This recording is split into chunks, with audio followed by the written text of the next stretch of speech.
Hello everyone! Today we are going to be reviewing the Acer Predator X34 monitor. This model has 3440 by 1440 pixels resolution. It has G-Sync in it. For those who don't know, G-Sync is something that will be actually helping you to synchronize with your graphic adapter, particularly NVIDIA graphic adapter, to prevent screen tearing while you're playing. This usually happens when your video card gives more or less frames per second. So at the back we can see, I'll start here, so we have very nice cable management with the red color. Right here we have 4 USB hub, so USB 3.0, the headphone input, the power. On this side we have a display port and HDMI. The HDMI does not support its highest resolution, refresh rate. The refresh rate is actually can be up to 100 Hz, and HDMI can give you only 50 out of that. The display port will be able to provide you 100 Hz refresh rate. So here is the stand itself.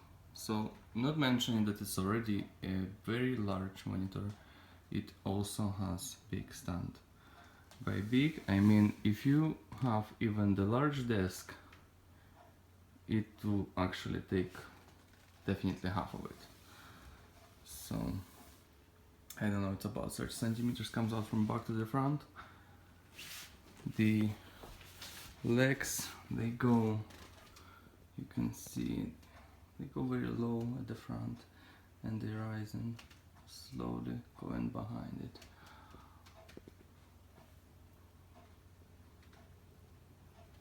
There.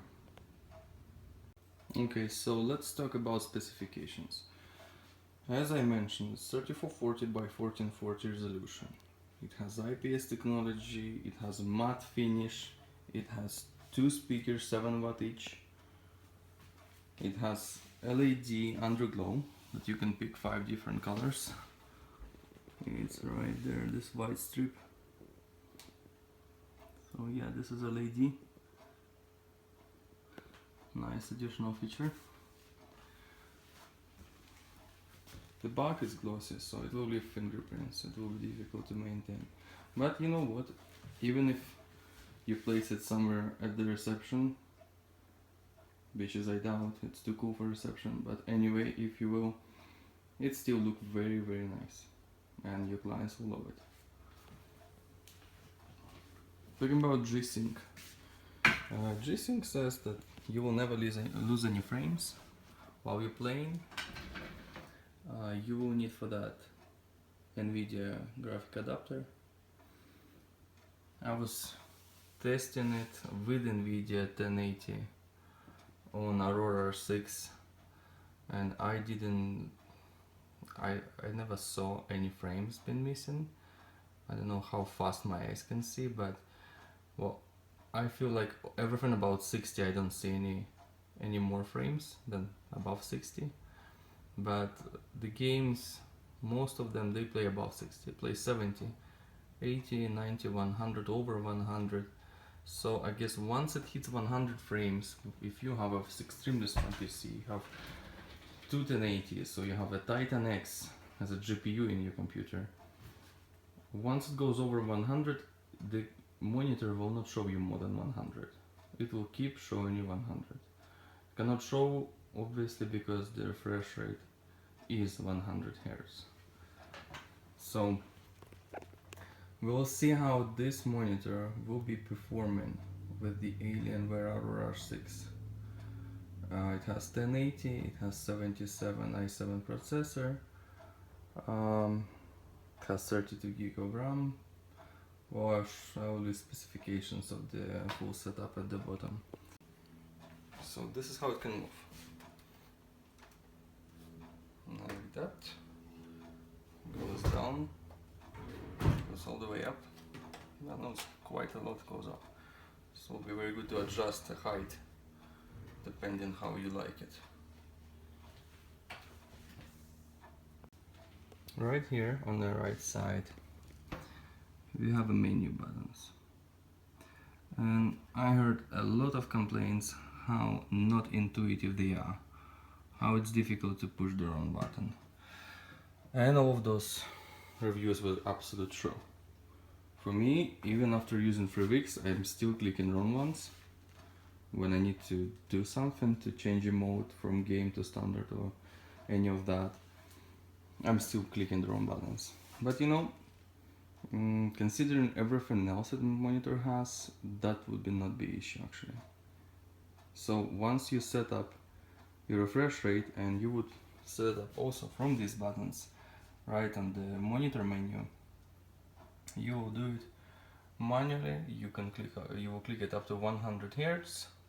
It will save it, it will remember it, you will never have to do it again, and that's it. So if that would be an issue to turn it one time, but you will still misplacing buttons, if you wouldn't buy it just because of that reason, that would be, it's up to you, as I said. So I prefer a joystick personally myself, but it's absolutely fine. Okay, next we're gonna talk about specifications.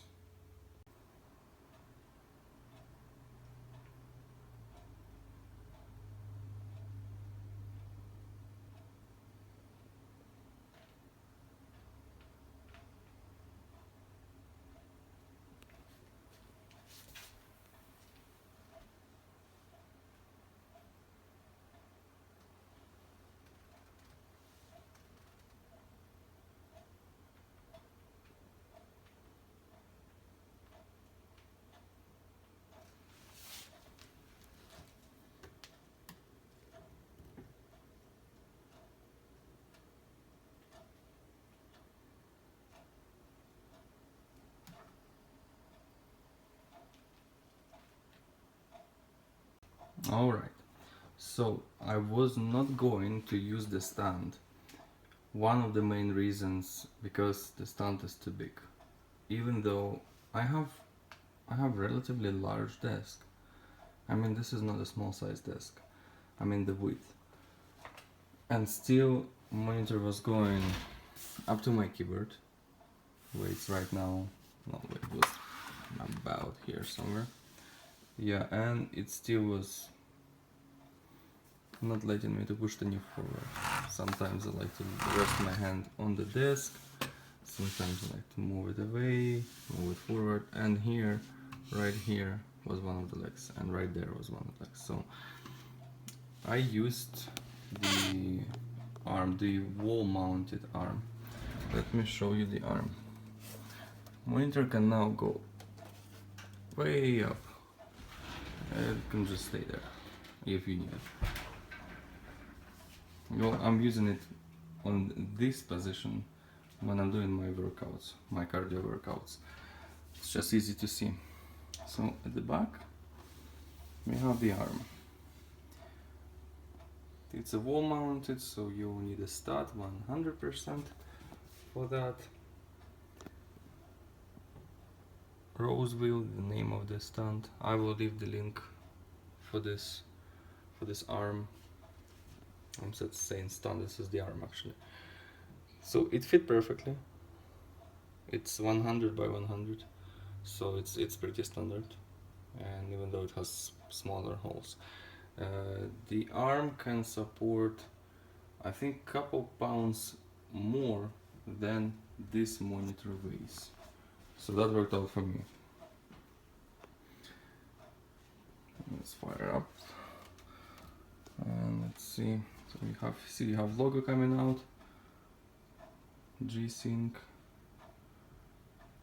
Okay, now we're gonna see how bright this is. I have Just Cause 3 right here. There is no additional light in the room. This is just a game. All the brightness coming right now from the monitor.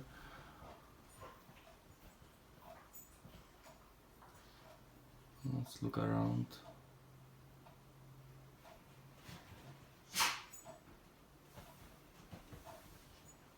Fraps is running too, you can see in the right upper corner is 50 frames per second. This game has solid 50 frames per second, it doesn't go down or up, it stays there all the time.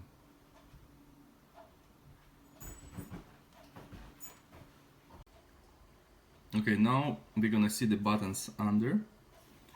So the first one would be power, second brings up menu, and one next to it is responding to go left, and this one will become turn right.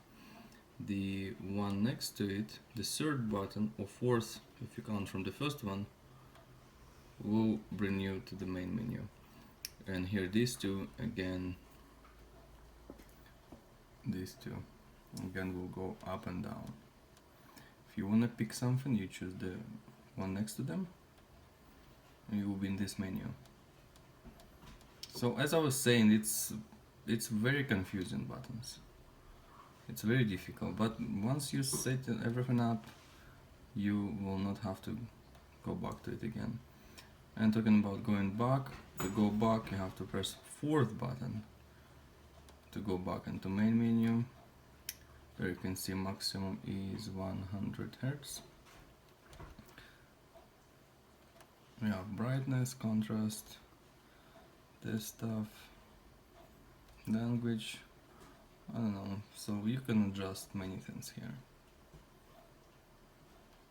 This one, this is where you want to go to set your 100 Hz refresh rate. This, it's overclock. Need to apply and reboot it, and we're going back.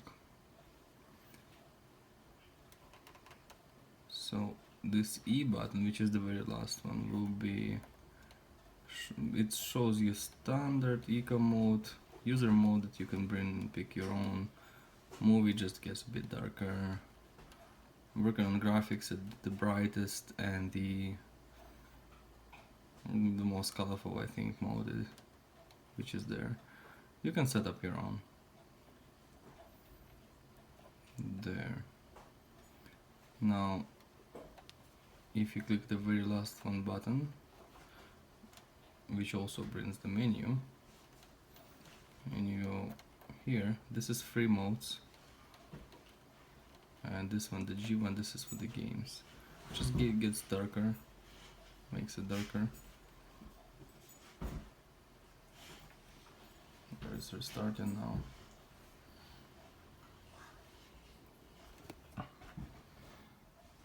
And there. Go back to it.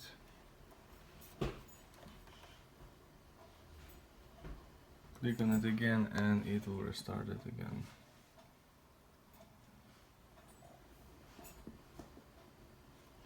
So that's about it with the buttons.